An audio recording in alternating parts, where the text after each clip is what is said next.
ജ്യോതിസ് ചാനലിലേക്ക് എല്ലാവർക്കും സ്വാഗതം. വിശുദ്ധ ലൂക്കായുടെ സുവിശേഷം 22-ാം അധ്യായത്തിൽ 71 വാക്യങ്ങളാണുള്ളത്. വലിയ അധ്യായമായതിനാൽ നമുക്കിതിനെ 2 ഭാഗങ്ങളായിട്ട് പഠിക്കാമെന്ന് കരുതുന്നു. അതിൻ്റെ ആദ്യത്തെ ഭാഗമാണ് ഇന്നത്തെ വീഡിയോയിൽ ഉൾപ്പെടുത്തിയിരിക്കുന്നത്. ചോദ്യം 1. പുളിപ്പില്ലാത്ത അപ്പത്തിൻ്റെ തിരുനാൾ വിളിക്കപ്പെടുന്നത് എങ്ങനെ?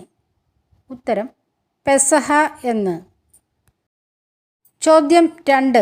യേശുവിനെ എങ്ങനെ വധിക്കാമെന്ന് അന്വേഷിച്ചു കൊണ്ടിരുന്നത് ആര്? ഉത്തരം: പുരോഹിതന്മാരും നിയമജ്ഞരും. ചോദ്യം 3. 12 പേരിൽ ഒരുവനായ ആരിലാണ് സാത്താൻ പ്രവേശിച്ചത്? ഉത്തരം: സ്കറിയോത്ത എന്ന് വിളിക്കപ്പെടുന്ന യൂദാസിൽ. ചോദ്യം 4. സ്കറിയോത്ത എന്ന് വിളിക്കപ്പെടുന്ന യൂദാസ് ആരെയെല്ലാം സമീപിച്ചാണ് യേശുവിനെ എങ്ങനെ അവർക്ക് ഒറ്റിക്കൊടുക്കണമെന്ന് ആലോചിച്ചത്? ഉത്തരം: പുരോഹിത പ്രമുഖന്മാരെയും സേനാധിപന്മാരെയും. ചോദ്യം 5. പുരോഹിത പ്രമുഖന്മാരും സേനാധിപന്മാരും സന്തോഷിച്ച് യൂദാസിന് വാഗ്ദാനം ചെയ്തത് എന്ത്? ഉത്തരം: പണം കൊടുക്കാമെന്ന്. ചോദ്യം 6. എപ്പോൾ യേശുവിനെ ഒറ്റിക്കൊടുക്കാനാണ് യൂദാസ് അവസരം പാർത്തുകൊണ്ടിരുന്നത്? ഉത്തരം: ജനക്കൂട്ടമില്ലാത്തപ്പോൾ. ചോദ്യം 7.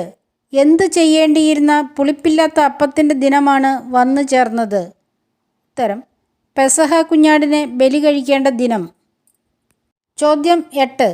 നിങ്ങൾ പോയി നമുക്ക് പെസഹ ഭക്ഷിക്കേണ്ടതിന് ഒരുക്കങ്ങൾ ചെയ്യുവിൻ എന്ന് പറഞ്ഞ് യേശു അയച്ചത് ആരെ? ഉത്തരം: പത്രോസിനെയും യോഹന്നാനെയും. ചോദ്യം 9. ഞങ്ങൾ എവിടെ പെസഹ ഒരുക്കണമെന്നാണ് നീ ആഗ്രഹിക്കുന്നതെന്ന പത്രോസിൻ്റെയും യോഹന്നാൻ്റെയും ചോദ്യത്തിന് ഏത് വീട്ടിൽ ചെല്ലുക എന്നാണ് യേശു പറഞ്ഞത്? ഉത്തരം: നിങ്ങൾ പട്ടണത്തിലേക്ക് പ്രവേശിക്കുമ്പോൾ നിങ്ങൾക്കെതിരെ ഒരു കുടം വെള്ളം ചുമന്നുകൊണ്ട് വരുന്നവനെ പിന്തുടർന്ന് അവൻ പ്രവേശിക്കുന്ന വീട്ടിൽ. ചോദ്യം 10. എൻ്റെ ശിഷ്യന്മാരോട് കൂടെ ഞാൻ പെസഹ ഭക്ഷിക്കുന്നതിനുള്ള വിരുന്നുശാല എവിടെയാണ് എന്ന് ഗുരു നിന്നോട് ചോദിക്കുന്നു എന്ന് നിങ്ങൾ പ്രവേശിക്കുന്ന വീടിൻ്റെ ഉടമസ്ഥനോട് പറയുമ്പോൾ അവൻ നിങ്ങൾക്ക് എന്ത് കാണിച്ചു തരും എന്നാണ് യേശു പറഞ്ഞത്? ഉത്തരം: സജ്ജീകൃതമായ ഒരു വലിയ മാളികമുറി. ചോദ്യം 11. സമയമായപ്പോൾ യേശു ഭക്ഷണത്തിനിരുന്നു. അവൻ്റെ കൂടെ ഭക്ഷണത്തിനിരുന്നതാര്? ഉത്തരം: അപ്പസ്തോലന്മാർ. ചോദ്യം 12.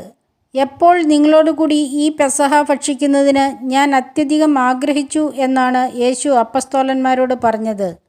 ഉത്തരം: പീഡ അനുഭവിക്കുന്നതിനു മുമ്പ്. ചോദ്യം 13. ഇനി എപ്പോൾ വരെ താൻ പെസഹ ഭക്ഷിക്കുകയില്ല എന്നാണ് യേശു പറഞ്ഞത്? ഉത്തരം: ദൈവരാജ്യത്തിൽ ഇത് പൂർത്തിയാകുന്നത് വരെ. ചോദ്യം 14. യേശു പാനപാത്രമെടുത്ത് എന്ത് ചെയ്തതിന് ശേഷമാണ് ഇത് വാങ്ങി നിങ്ങൾ പങ്കുവയ്ക്കുവിൻ എന്ന് പറഞ്ഞത്? ഉത്തരം: കൃതജ്ഞതാസ്തോത്രം ചെയ്തതിന് ശേഷം. ചോദ്യം 15. ഇപ്പോൾ മുതൽ ദൈവരാജ്യം വരുന്നതുവരെ താൻ എന്തിൽ നിന്ന് പാനം ചെയ്യുകയില്ല എന്നാണ് യേശു പറഞ്ഞത്? ഉത്തരം: മുന്തിരിയുടെ ഫലത്തിൽ നിന്ന്. ചോദ്യം 16. യേശു അപ്പമെടുത്ത് കൃതജ്ഞതാസ്തോത്രം ചെയ്ത് മുറിച്ച് ശിഷ്യന്മാർക്ക് കൊടുത്തുകൊണ്ട് അത് എന്താണെന്നാണ് പറഞ്ഞത്? ഉത്തരം: നിങ്ങൾക്ക് വേണ്ടി നൽകപ്പെടുന്ന ശരീരമാണെന്ന്. ചോദ്യം 17. പൂരിപ്പിക്കുക. ഈ പാനപാത്രം നിങ്ങൾക്ക് വേണ്ടി ചിന്തപ്പെടുന്ന എൻ്റെ പുതിയ ഉടമ്പടിയാണ്. ഉത്തരം: രക്തത്തിലുള്ള. ചോദ്യം 18. ആരുടെ കൈ തൻ്റെ അടുത്ത് മേശമേൽ തന്നെയുണ്ട് എന്നാണ് യേശു പറഞ്ഞത്? ഉത്തരം: തന്നെ ഒറ്റിക്കൊടുക്കുന്നവൻ്റെ. ചോദ്യം 19. നിശ്ചയിക്കപ്പെട്ടതുപോലെ മനുഷ്യപുത്രൻ പോകുന്നു. പക്ഷേ ഏത് മനുഷ്യനാണ് ദുരിതം എന്നാണ് യേശു പറഞ്ഞത്? ഉത്തരം: മനുഷ്യപുത്രനെ ഒറ്റിക്കൊടുക്കുന്നവന്. ചോദ്യം 20. ശിഷ്യന്മാർ പരസ്പരം ചോദിക്കാൻ തുടങ്ങിയതെന്ത്? ഉത്തരം: തങ്ങളിൽ ആരാണ് ഇത് ചെയ്യാനിരിക്കുന്നതെന്ന്. ചോദ്യം 21. ശിഷ്യന്മാരുടെ ഇടയിൽ ഉണ്ടായ തർക്കം എന്ത്? ഉത്തരം: തങ്ങളിൽ വലിയവൻ ആര് എന്ന്. ചോദ്യം 22. ആരുടെ മേൽ അവരുടെ രാജാക്കന്മാർ ആധിപത്യം അടിച്ചേൽപ്പിക്കുന്നു എന്നാണ് യേശു പറഞ്ഞത്? ഉത്തരം: വിജാതീയരുടെ മേൽ. ചോദ്യം 23. നിങ്ങളിൽ ഏറ്റവും വലിയവൻ ആരെപ്പോലെയാകണം എന്നാണ് യേശു പറഞ്ഞത്? ഉത്തരം: ഏറ്റവും ചെറിയവനെ പോലെ. ചോദ്യം 24. നിങ്ങളിൽ അധികാരമുള്ളവൻ ആരെപ്പോലെയാകണം എന്നാണ് യേശു പറഞ്ഞത്? ഉത്തരം: ശുശ്രൂഷകനെ പോലെ. ചോദ്യം 25. എന്തിൽ തന്നോടുകൂടെ നിരന്തരം ഉണ്ടായിരുന്നവരാണ് നിങ്ങൾ എന്നാണ് യേശു ശിഷ്യന്മാരോട് പറഞ്ഞത്? ഉത്തരം: തൻ്റെ പരീക്ഷകളിൽ. ചോദ്യം 26. എൻ്റെ പിതാവ് എനിക്ക് രാജ്യം കൽപ്പിച്ചു തന്നിരിക്കുന്നത് പോലെ ഞാൻ നിങ്ങൾക്കും തരുന്നത് എന്തിനു വേണ്ടിയാണെന്നാണ് യേശു ശിഷ്യന്മാരോട് പറഞ്ഞത്? ഉത്തരം: ശിഷ്യന്മാർ തൻ്റെ രാജ്യത്തിൽ തൻ്റെ മേശയിൽ നിന്ന് ഭക്ഷിക്കുകയും പാനം ചെയ്യുകയും സിംഹാസനങ്ങളിലിരുന്ന് ഇസ്രായേലിലെ 12 ഗോത്രങ്ങളെ വിധിക്കുകയും ചെയ്യുന്നതിനു വേണ്ടി. ചോദ്യം 27. സാത്താൻ ഗോതമ്പ് പോലെ പാറ്റാൻ ഉദ്യമിച്ചത് ആരെ? ഉത്തരം: ശിമയോനെ. ചോദ്യം 28.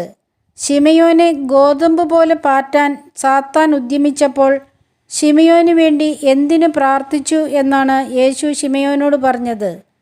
ഉത്തരം: ശിമയോൻ്റെ വിശ്വാസം ക്ഷയിക്കാതിരിക്കാൻ വേണ്ടി. ചോദ്യം 29. നിന്റെ വിശ്വാസം ക്ഷയിക്കാതിരിക്കാൻ ഞാൻ നിനക്ക് വേണ്ടി പ്രാർത്ഥിച്ചു. നീ തിരിച്ചു വന്ന് നിന്റെ സഹോദരരെ ശക്തിപ്പെടുത്തണം എന്ന് യേശു പറഞ്ഞപ്പോൾ ശിമയോൻ പറഞ്ഞ മറുപടി എന്ത്? ഉത്തരം: കർത്താവേ, നിന്റെ കൂടെ കാരാഗൃഹത്തിലേക്ക് പോകാനും മരിക്കാൻ തന്നെയും ഞാൻ തയ്യാറാണ് എന്ന്. ചോദ്യം 30. എപ്രകാരം സംബോധന ചെയ്തുകൊണ്ടാണ് ഞാൻ നിന്നോട് പറയുന്നു നീ എന്നെ അറിയുകയില്ല എന്ന് 3 പ്രാവശ്യം നിഷേധിച്ച് പറയുന്നതിന് മുമ്പ് ഇന്ന് കോഴി കൂവുകയില്ല എന്ന് യേശു പറഞ്ഞത്? ഉത്തരം: പത്രോസേ എന്ന്. ചോദ്യം 31. എന്തില്ലാതെ നിങ്ങളെ അയച്ചപ്പോൾ നിങ്ങൾക്ക് എന്തിനെങ്കിലും കുറവുണ്ടായോ എന്നാണ് യേശു ശിഷ്യന്മാരോട് ചോദിച്ചത്? ഉത്തരം: മടിശീലയോ ഭാണ്ഡമോ ചെരുപ്പോ ഇല്ലാതെ. ചോദ്യം 32. ഇപ്പോൾ മടിശീലയുള്ളവൻ അതെടുക്കട്ടെ, അതുപോലെ തന്നെ ഭാണ്ഡവും. വാളില്ലാത്തവൻ സ്വന്തം കുപ്പായം വിറ്റ് വാൾ വാങ്ങട്ടെ എന്ന് യേശു പറഞ്ഞത് എന്തുകൊണ്ട്?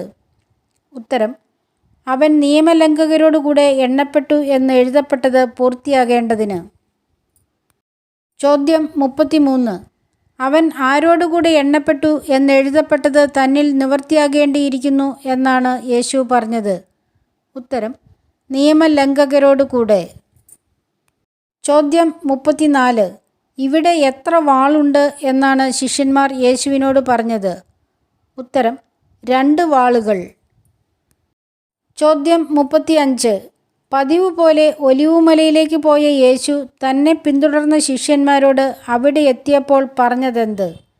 ഉത്തരം: പരീക്ഷയിൽ ഉൾപ്പെടാതിരിക്കാൻ പ്രാർത്ഥിക്കുവിൻ എന്ന്. ചോദ്യം 36. ശിഷ്യന്മാരിൽ നിന്ന് ഒരു കല്ലേറ് ദൂരം മാറി യേശു മുട്ടിന്മേൽ വീണ് പ്രാർത്ഥിച്ചതെന്ത്? ഉത്തരം: പിതാവേ, അങ്ങേക്കിഷ്ടമെങ്കിൽ ഈ പാനപാത്രം എന്നിൽ നിന്നകറ്റണമേ, എങ്കിലും എൻ്റെ ഹിതമല്ല അവിടുത്തെ ഹിതം നിറവേറട്ടെ എന്ന്. ചോദ്യം 37. യേശു മുട്ടിന്മേൽ വീണ് പ്രാർത്ഥിച്ചപ്പോൾ അവനെ ശക്തിപ്പെടുത്താൻ പ്രത്യക്ഷപ്പെട്ടത് ആര്? ഉത്തരം: സ്വർഗത്തിൽ നിന്ന് ഒരു ദൂതൻ. ചോദ്യം 38. യേശു തീവ്രവേദനയിൽ മുഴുകി ചെയ്തതെന്ത്? ഉത്തരം: തീക്ഷ്ണമായി പ്രാർത്ഥിച്ചു. ചോദ്യം 39. യേശു തീവ്രവേദനയിൽ മുഴുകി കൂടുതൽ തീക്ഷ്ണമായി പ്രാർത്ഥിച്ചപ്പോൾ യേശുവിൻ്റെ വിയർപ്പ് എന്തുപോലെയാണ് നിലത്ത് വീണത്? ഉത്തരം: രക്തത്തുള്ളികൾ പോലെ. ചോദ്യം 40. യേശു പ്രാർത്ഥന കഴിഞ്ഞ് എഴുന്നേറ്റ് ശിഷ്യന്മാരുടെ അടുത്ത് വന്നപ്പോൾ അവർ എന്ത് ചെയ്യുന്നതാണ് കണ്ടത്? ഉത്തരം: വ്യസനം നിമിത്തം തളർന്നുറങ്ങുന്നത്. ചോദ്യം 41. വ്യസനം നിമിത്തം തളർന്നുറങ്ങുന്ന ശിഷ്യന്മാരോട് യേശു പറഞ്ഞതെന്ത്?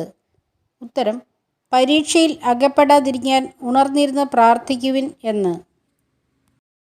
നിങ്ങൾ ഓരോരുത്തരുടെയും സഹായ സഹകരണങ്ങളെ ഒരുപാട് സ്നേഹത്തോടെ, സന്തോഷത്തോടെ, പ്രാർത്ഥനയോടെ ഓർത്തുകൊണ്ട് ഈശോയുടെ നാമത്തിൽ നന്ദി, നമസ്കാരം.